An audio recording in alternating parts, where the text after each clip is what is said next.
الحمدللہ وحدہ والصلاة والسلام علی من لا نبی بعدہ اعوذ باللہ السمیع العلیم من الشیطان الرجیم بسم اللہ الرحمن الرحیم ربی ادخلنی مدخل صدق واخرجنی مخرج صدق واجعلنی من لدنک سلطانا نصیرا۔ اچھا جی، ہمارے سوال و جواب کا سلسلہ تھوڑا لمبا ہو رہا ہے۔ ایک سوال آج اور آیا ہوا ہے، بلکہ ایک سے زیادہ آئے ہوئے ہیں، ایک ایک کر کے ان کا جواب دیتے ہیں۔ پہلا سوال یہ آیا ہے کہ غالباً کسی حدیث سے یہ مفہوم نکالا ایک دوست نے کہ زیادہ تر لوگ تو دوزخ میں جائیں گے۔ تو اگر یہ ایسے ہی ہے کہ زیادہ تر لوگ دوزخ میں جائیں گے اور اللہ تعالیٰ کو پتہ ہے کہ وہ دوزخ میں جائیں گے، پھر وہ کیوں بنائے گئے اور ہمارا پھر اس میں رول کیا ہے؟ اچھا، اس موضوع پہ پہلے بہت دفعہ گفتگو ہو چکی اور یہ تقدیر سے ریلیٹڈ معاملات ہیں۔ تقدیر پہ انشاءاللہ ہم ایک علیحدہ سے بھی گفتگو کریں گے۔ اب اس طرف آ جائیں۔ پہلی بات یہ کلیئر سمجھ لیں کہ کوئی بھی انسان دوزخ میں اللہ کی مرضی سے نہیں جائے گا، اللہ کی خواہش سے نہیں جائے گا۔ جو بھی کوئی دوزخ میں جائے گا اپنے اعمال کی وجہ سے جائے گا۔ اب یہ اعمال کیا ہیں یہ بڑا کلیئر ہے، ہمارے پاس آپشن کیا ہے یہ بڑا کلیئر ہے۔ اللہ تعالیٰ سورہ دہر میں فرماتے ہیں اِنَّا هَدَيْنَاهُ السَّبِيلَ اِمَّا شَاكِرًا وَإِمَّا كَفُورًا۔ تو دیکھتا اللہ یہ ہے کہ ہم میں سے کون بہتر عمل کرتا ہے، کون ہدایت پاتا ہے اور کون ہدایت نہیں پاتا، رستہ سب کو بتا دیا۔ ہم جنت میں جائیں گے یا دوزخ میں جائیں گے، اس سے ایک قدم پیچھے ایک اور مرحلہ ہے۔ ہم اللہ کو راضی کریں گے یا اللہ کو راضی نہیں کریں گے۔ اگر ہم اپنے ریاکشن ویسے دیں گے جیسے اللہ نے تعلیم کیے ہیں تو اللہ ہم سے راضی ہو جائیں گے۔ اگر ہم اپنے ریاکشن ویسے دیں گے جیسے اللہ نے ہمیں منع کیے ہیں، اللہ ہم سے ناراض ہو جائیں گے۔ اس کے بعد پھر ایک اور اللہ نے صورتحال رکھی ہے۔ اگر کسی وجہ سے ہم نے اللہ کو ناراض کر لیا ہے، اگر ہم معافی مانگ لیں گے تو وہ مرحلہ سارا اللہ ہمارے نامہ اعمال میں سے خارج کر دیں گے۔ تو دوزخ میں جانے کا جو تعلق ہے وہ اس سے ہے کہ ہم اپنے اعمال کیسے کرتے ہیں۔ اور جب اعمال کی بات ہوتی ہے، میں پہلے بھی بات کر چکا ہوں، ہمارے پاس ریاکشنز ہوتے ہیں، ایکشنز نہیں ہوتے۔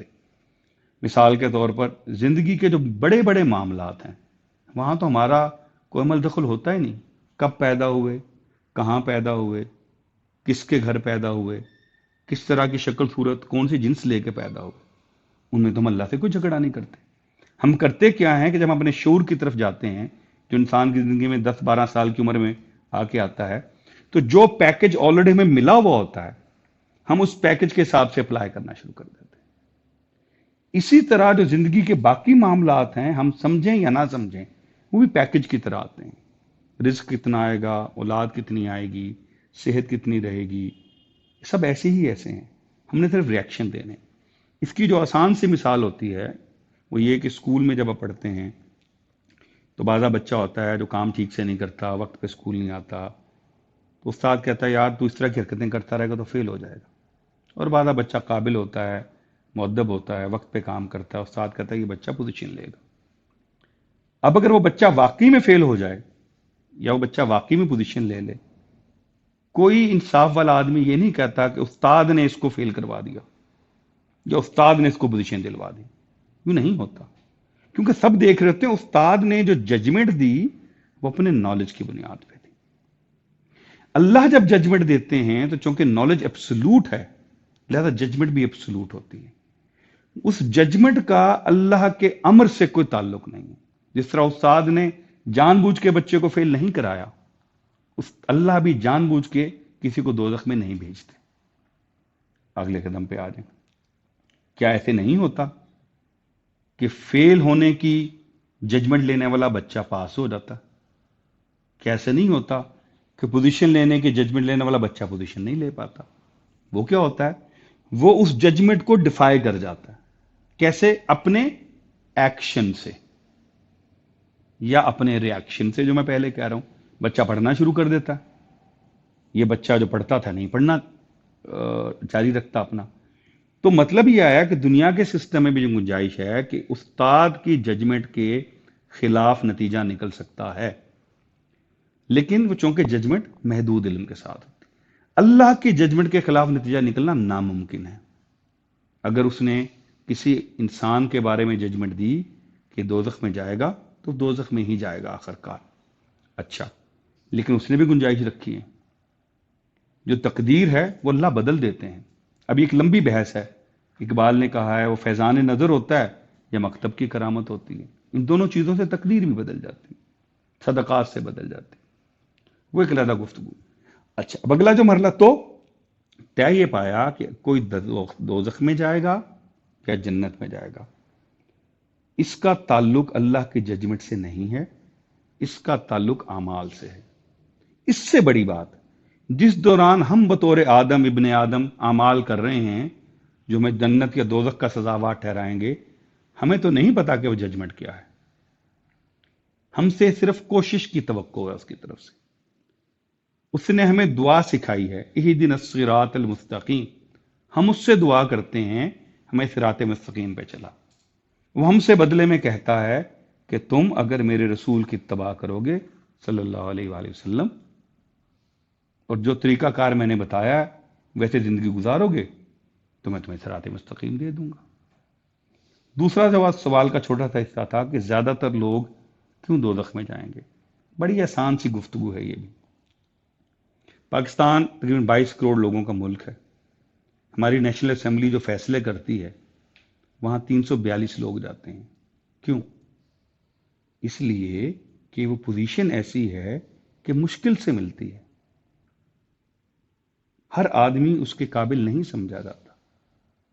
سپیریئر سروسز کا ایگزام ہوتا ہے، 300-400 لوگ جاتے ہیں۔ آرگنائزیشن میں عام طور پہ 5-7 ہزار کی آرگنائزیشن ہوتی ہے، سی ای او ایک ہوتا ہے، چیف آفیسر 8-10 ہوتے ہیں۔ کیوں؟ وہ پوزیشن سپیریئر ہوتی ہے، اس پوزیشن کو ہر آدمی کوالیفائی نہیں کر پاتا۔ تو جسٹ امیجن کہ جنت کیا چھوٹی کوئی کوالٹی ہے، کہ چھوٹی پوزیشن ہے؟ جنت بہت بڑی کوالٹی ہے، بہت بڑی پوزیشن ہے۔ اس پوزیشن کو کوالیفائی کرنے کے لیے ہر آدمی اس مقام پہ نہیں پہنچ پاتا۔ ہاں، فرق بنیادی یہ ہے کہ دنیاوی جو پوزیشنز ہیں ان کی کوالیفیکیشن دنیاوی معاملات پہ ہوتی ہے۔ جنت کی جو کوالیفیکیشن ہے، ہم یہ گفتگو پہلے کر چکے ہیں، وہ خلوص پر ہے۔ جب خلوص ٹھیک ہوتا ہے تو گیون پیکج کے اندر ریئیکشن سوفسٹیکیٹڈ ہو جاتے ہیں، مہذب ہو جاتے ہیں، وہ آپ کو جنت میں لے جاتے ہیں۔ چھوٹی سی بات کرنا چاہ رہا ہوں، لمبی نہیں کرنا چاہ رہا، کہ جنت میں جب ہم یہ سنتے ہیں کہ آپ جو کہیں گے وہ ہو جائے گا، کتنی بڑی اتھارٹی ہے یہ! کیا یہ اتھارٹی ہر کسی کو مل جائے گی؟ کیا مل جانی چاہیے؟ نہیں۔ یہاں ایک کمپنی کا سی ای او جو صرف کمپنی کے کچھ معاملات میں جو چاہے فیصلہ کر سکتا ہے، وہ کئی برس کی محنت کے بعد بنتا ہے، سینکڑوں لوگوں میں سے ہزاروں میں سے ایک چوز ہوتا ہے۔ تو یہ دونوں چیزیں علیحدہ علیحدہ ہیں۔ کم لوگ کیوں جنت میں جائیں گے؟ اگر آپ اس پہ متردد ہیں تو اس لیے جائیں گے کہ بہت اعلیٰ پوزیشن ہے۔ کیا اللہ زبردستی لوگوں کو جنت دوزخ میں بھیجتا ہے؟ ہرگز نہیں۔ اچھا، آخر میں ہم جو آج ہیں، جو لا الہ الا اللہ محمد رسول اللہ پڑھتے ہیں صلی اللہ علیہ وسلم، بے فکر ہو کے رہیں، اگر آپ کی موت اسی کلمے پہ آئی، آپ اور میں جنت میں ہی جائیں گے۔ کتنی دیر کے بعد، کس درجے کی جنت میں، وہ ایک علیحدہ بحث ہے۔ جس نے ایک دفعہ کہہ دیا لا الہ الا اللہ محمد رسول اللہ صلی اللہ علیہ وسلم، وہ جنت میں جائے گا۔ اچھا، ایک دفعہ ہمارے استاد کے سامنے یہ بات ہو رہی تھی تو کسی نے کہا جناب تو یہ تو بہت آسان نہیں کر دیا اللہ نے جنت میں جانا؟ تو پہلے تو کانٹرڈکٹ ہو گیا، ابھی آپ کہہ رہے تھے جنت میں جانا مشکل ہے۔ جی آسان کر دی۔ کس کی جنت ہے؟ اللہ کی۔ کس نے کرائٹیریا طے کرنا ہے؟ اللہ نے۔ اس کا جو مرضی طے کرے۔ اس کی تفصیل کچھ اور ہے۔ جب آپ کہتے ہیں اشہد ان لا الہ الا اللہ واشہد ان محمد رسول اللہ صلی اللہ علیہ وسلم، اس کی پھر کوالیفیکیشن کے اعمال بھی ہیں، وہ بھی پورے کرنے پڑتے ہیں۔ لیکن اگر آپ دل سے کہہ دیا دوزخ حرام ہے۔ سمری یہ، ہم بہرحال جنت میں جائیں گے انشاءاللہ۔ کیسے جائیں گے؟ اللہ کی رحمت سے۔ بہت سارے لوگ دوزخ میں جائیں گے جو اللہ کی رحمت کے لیے طلبگار ہی نہیں ہوں گے، اور اللہ کسی کو زبردستی دوزخ میں نہیں بھیجے گا۔ وما علینا الا البلاغ المبین۔